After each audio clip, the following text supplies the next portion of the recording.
Hey, good morning, everyone. I'm Nick Van Kirk with South Bay Fire, and today we're going to talk a little bit about what it means to be an expert witness in a fire investigation court case, and what that means as far as what we should be presenting and what the things that we are thinking about if we're ever asked to be in that role. So first of all, what is an expert witness?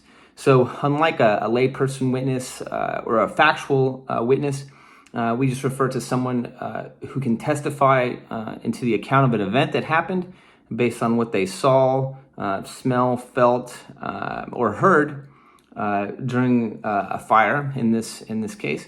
And then an expert witness is someone who is asked to testify based on their experience, education, certifications as it pertains to fire investigation. So right off the bat, a few references which are important you can always draw yourself back to are the FRE Rule 702, the Federal Rules of Evidence, testimony by an expert witness. So this is what qualifies us to be an expert witness and things that we need to think about before going into the courtroom. So just real quickly, we'll read over it. A witness who is qualified as an expert by knowledge, skill, experience, training, or education may testify in the form of an opinion or otherwise if the expert's scientific, technical, or otherwise specialized knowledge will help the trier of fact to understand the evidence or determine a fact in issue. And it goes a little bit deeper, but that's a broad stroke for that. We'll kind of get into what that means as well. Other than that, we also have NFPA 921, the Guide for Fire and Explosion Investigators. And NFPA 921 is a standard. It's not something that's enforced, but it's something that's followed. And it's used as kind of a gold standard for what we do as fire investigators. So much to the fact that NFPA 921 has been used in about 80% of cases involving fires in state and federal courts. It's something that is referenced highly. And in addition to that, we have NFPA 1033, which is the standard for professional qualifications for fire investigation. So really what this is going to be is a lot of times what the bar, we as professionals, are going to be measured against in terms of what our education is, what our empirical data that we have, our experience in the fire community, whether it's in fire suppression or in a forensics lab or specifically in private investigation.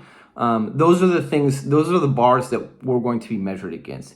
And so those are important things, not only to develop ourselves, but to draw a bit of an outline about what our experiences and certifications that we have that would qualify us to be experts on the witness stand.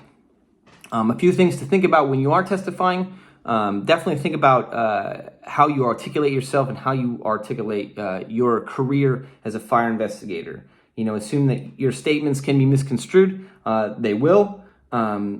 Discuss and plan with the counsel what their intent is and what they're going for, so you make sure that you're on the same page and you're not speaking out of turn, or you're not saying something that you think is helpful but quite honestly may not be helpful at all.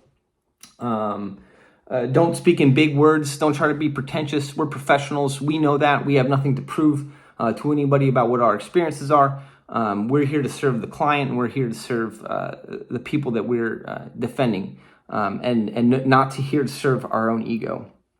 Also understand that what we're saying is our opinion. Our opinion is based on what we've been through. And it's based on facts, and it's based on the experiences that we've been through. In addition, NFPA 1033 requires as a minimum for us as fire investigators to have a post high school education with a minimum understanding of fire science, fire chemistry, thermodynamics, fire investigation and analysis, explosion dynamics, and computer modeling. Now, this is important because most likely what we should do is brush up on these things before we go to the stand. Basics of fire science is something that we're going to be questioned about. It may sound trivial, but sometimes when you're on the stand, you might get a bit nervous. I certainly would. So it's important to think about those things because, you think about a professional litigator. They've been doing this for a number of years. And so they're professionals at speaking, using big words, and try to get maybe you in a situation that's going to destroy our credibility, right? So those are things we need to think about. Like don't rush, don't be argumentative, don't be confrontational. Speak clearly. If you need to take a moment to articulate your thoughts, make sure you do that as well. Because we're here to serve our client, and we want to make sure that we're doing that in the best of our ability. So, losing our composure or getting upset isn't going to serve them in any way. So, another good reference is CFI, and is a certified fire investigator, correct? And NFPA 921 and NFPA 1033 in court, which is basically a great reference for everything that I've been speaking about today. And it's a great reference to go back to, in addition to everything that I've said. So that's a small introduction to what we're dealing with. I hope you all have a great day. Have a great 4th of July. God bless America.